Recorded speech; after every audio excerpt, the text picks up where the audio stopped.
Good morning. This is Alexis Parker sitting in with Giovanni Gallucci and Chloe Dawn, and this is the Daily Trend Report. Morning, Alexis. You sound like you've been up a while. Took Ruby out before the heat. 6 in the morning in Marfa is the only honest hour right now. Honest and quiet.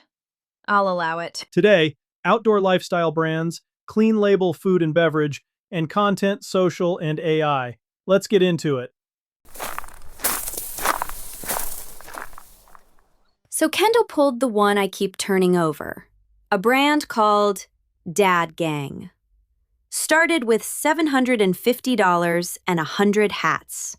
It's now $35 million in revenue, 1 million hats sold. And Gary Vaynerchuk just came on as a partner. And the part everybody's going to misread is the hat. Right. It's a dad hat. That's the whole product on paper. So why is it $35 million? Because the hat isn't the product. The community is. They run a live Q&A they call Dad Hour. Buyers don't feel like customers. They feel like members. That's the line I'd underline. The hat is the membership card. The lazy read is that Gary V waved a wand. He didn't. He bought into a community that was already there. And they just went from 90 doors in lids to 200 in under a month. Retail followed the community, not the other way around. That order matters.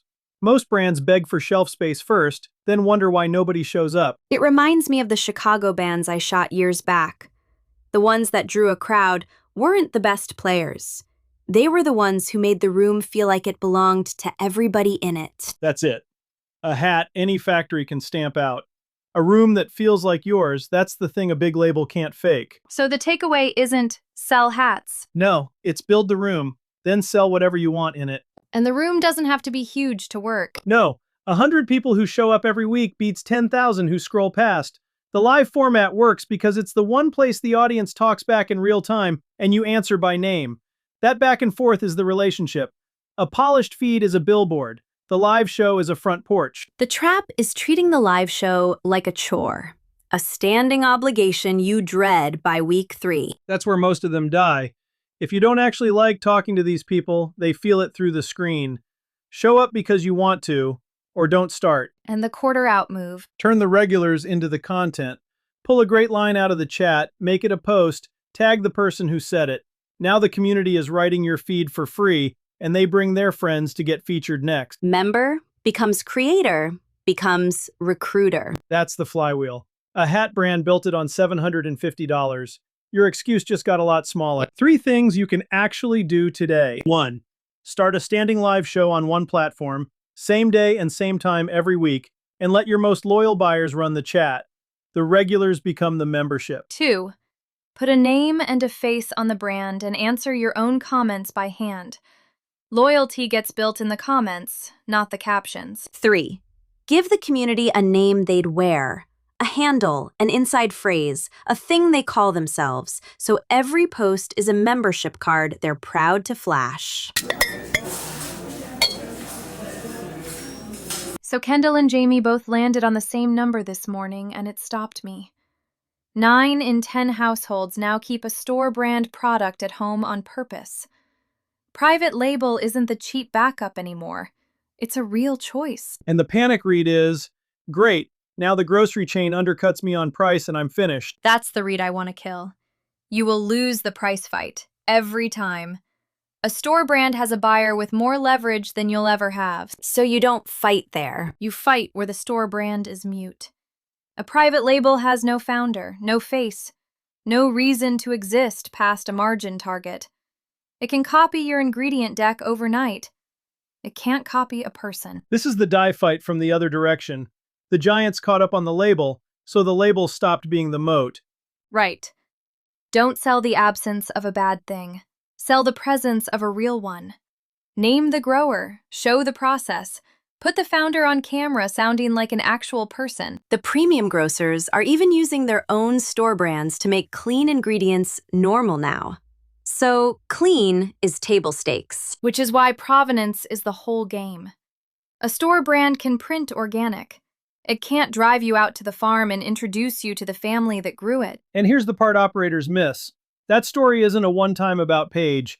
It's a content engine. Every harvest, every batch, every supplier is another post a private label literally can't make. Their silence is your content calendar. And you do it before they come for your category, not after. Meaning, The minute a store brand clones your product, the shopper is standing in the aisle deciding. If they already know your founder's face from the feed, the clone reads as the knockoff. If they don't, you're the one who looks generic. So the feed does the defending before the shelf fight even starts. that's the quarter out play. Build the founder's face and the farm story now, while you still have the aisle to yourself. The trap is waiting until the private label shows up to start telling people who you are. By then, the seat's taken. You want to already own the one thing money can't put on a shelf. A person they trust. And take that trust off the rented land while you're at it. The email list. Right. The store brand lives and dies on the shelf. If you own the inbox in the community, you can sell the next thing without asking a retailer's permission. The feed builds the face, the list keeps it. Platform builds the reach. Owned audience keeps it. 3 moves before we move on. 1. Film the sourcing, don't claim it. A 60-second clip at the farm or in the kitchen beats the word small on your bag every time. 2. Put the founder on camera once a week with a real opinion about your category. The store brand has no one who can do that. 3. Turn every supplier into a feature. A standing series introducing the people behind one ingredient, so your provenance becomes a show the private label can never run.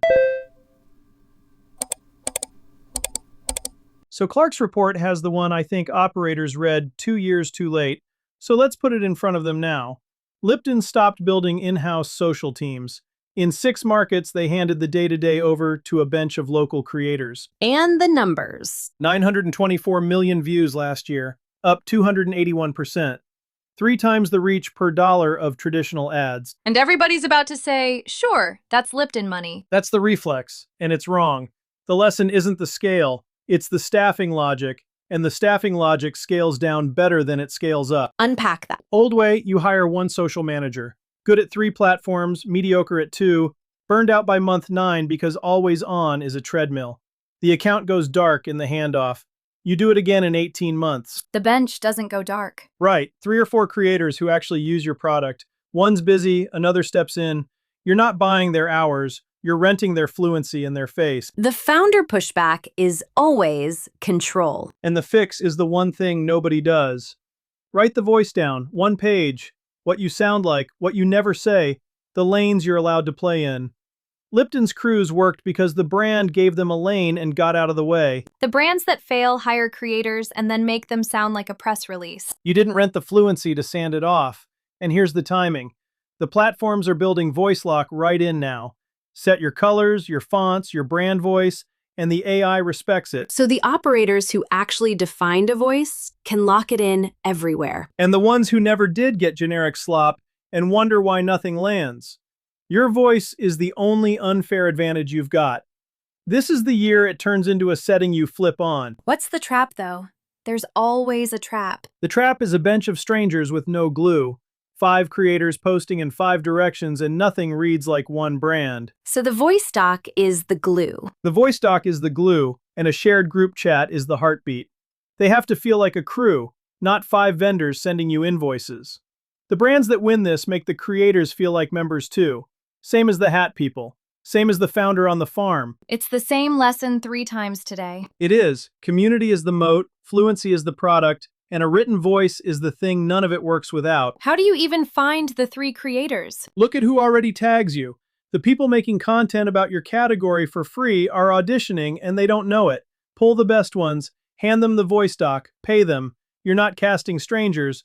You're hiring your most fluent fans. Your fans become your bench. Cheapest and truest creators you'll ever work with. Here's what to actually do with all of that. 1. Stop hiring 1 all-purpose social manager. Find 3 creators already strong in your category and put them on a small monthly retainer. That's a bench. 2. Write the 1-page voice doc this week. What you sound like, what you never say. It's the thing that lets you hand off without losing yourself. 3.